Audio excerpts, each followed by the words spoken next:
All right, everybody, welcome to the show. Today, we're going to talk about cancel culture, but we're going to give you one ammo company's response and what they have to say about all of it when we come back.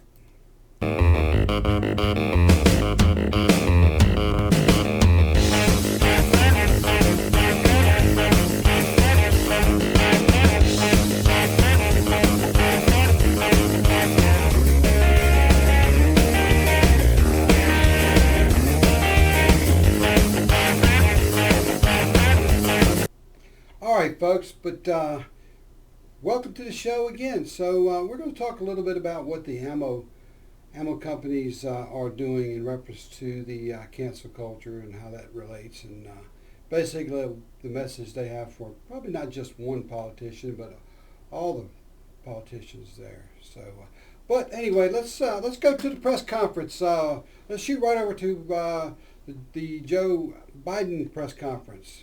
Let's get ready to begin. Let's see what they have to say. Are you ready?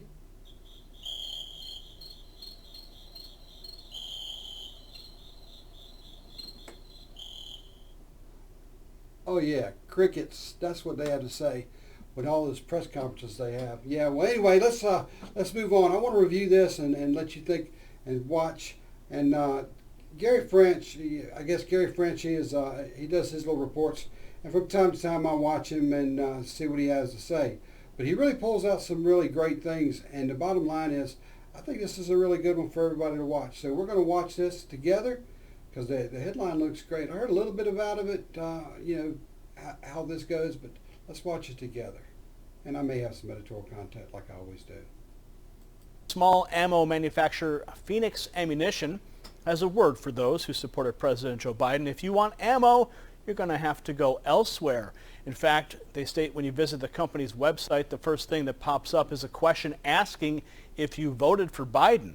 Only those who click no can proceed. If you click yes, it goes to Biden's gun control plan on his website. The company took to Twitter to explain their reasoning for the message. Here it is. We have a few potential customers calling this morning to ask why they have to check a box stating they did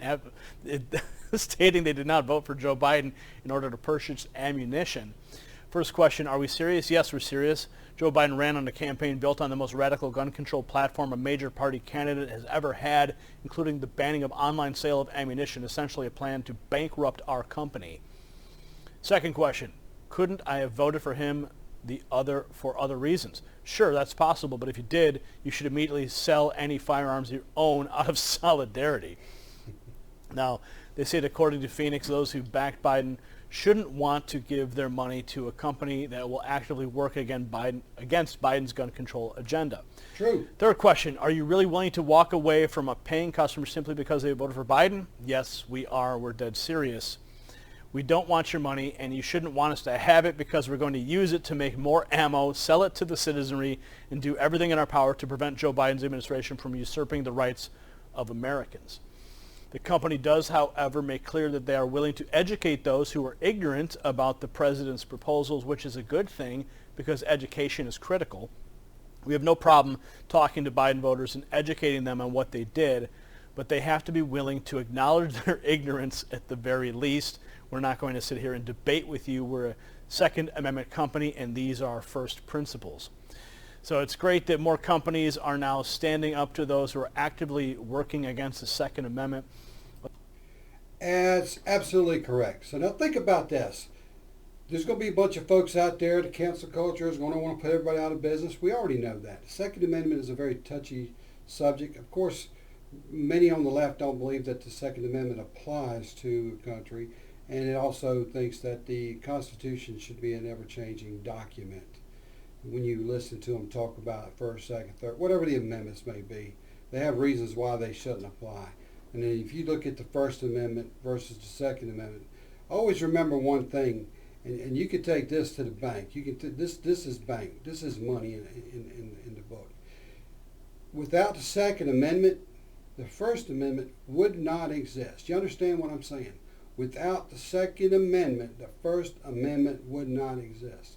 So when the politicians are out there talking about what you can, what you can't say, what companies are telling you what you can and what you can't say, and when cancel culture tells you what you can and can't do, what you can and can't say, and they want to punish you for that, they might want to think about how we ended up with the First Amendment. So violation of the First Amendment was protected by the Second Amendment. And think about it. Is that the reason they want your guns? Is that the reason they don't want you to buy ammo? Is that the reason they don't want you to do anything that relates to ammo? They don't want companies to sell ammo, and they want to come up with all kinds of laws and taxes. Because here's what you need to understand. On the left, they're going to say, okay, you can have your guns, you can have your ammo. By the way, your gun's going to be taxed at $800. Pay your $800. See, the Constitution doesn't talk about taxes in a way as for firearms or ammo. Oh, by the way, if you want ammo, you're now going to have to pay a $200 service fee for every 10 rounds that you buy. See, this is the game that they will play. That's what the leftists and the Marxists like to do to the left. So, they come up with ways to get it. They come up with ways to attack an issue. Whereas many times the conservatives sit back and just think everything is wonderful and grand and everything's just going to be what it is, and the sky's going to be blue, and it's going to rain, and it's going to clear up, it's going to be blue again. The left doesn't do that.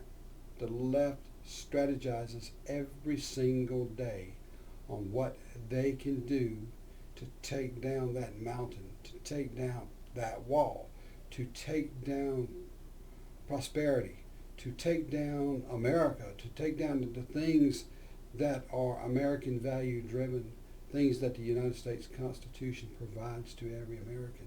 And Lord knows, don't say 1776, because that will put them in an unhinged moment of life. And they don't even know why. They just heard that they should be unhinged about 1776. Folks, look up 1776 and just check it out and see significant things that happened in 1776. And you'll find out why the left and the Marxists go into the unhinged mode. It's because it's history. Remember, we're talking now about indoctrination of a nation. And if they can indoctrinate our children, they could turn our children against the Second Amendment, the First Amendment, and any other amendment they want to. We have to be smarter now. We have to get out there and educate our public. We have to educate our children. We have to be responsible to educate our families. We can't let people do it for us. We can't send our children into the schools and let them be indoctrinated with a bunch of crap that they're putting out there now. Look at the study plans. Look at the agenda of your schools, and look at some of the titles that they're teaching that have absolutely nothing to do with history. What it has to do with is social warriorism. It is a social warrior. Think about that. We don't need social warriors. We need educated children who have to make a living, who one day will need to make a living. I know many of you out there, the socialists are out there, and you don't want your children to have to work. And as they get older, maybe they don't want to work, and it's easier to get the check and never walk out the door while others do it for them. But that's not America, and you can't depend on that. And if you accept that, then you're accepting failure, and failure gives you what? Absolutely nothing. Failure is failure. You can't slice it but so many ways, folks. We've got to educate our society. We have to educate our children. We have to educate each other. And we don't indoctrinate. We educate. Leave indoctrination for the left and the Marxists. That's what they do best. Remember, if you keep a population uneducated, that population is easier to divide and conquer. And then the problems that you have that will follow will never go away. Once that is embedded into your society, it's like a poison ivy. The only way you can get rid of poison ivy is you got to take it out at the roots, folks. And think about how many generations are out there. We can't do that.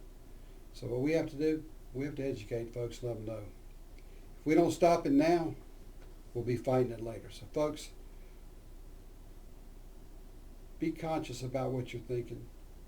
Be smart. Always, always be real. Be safe.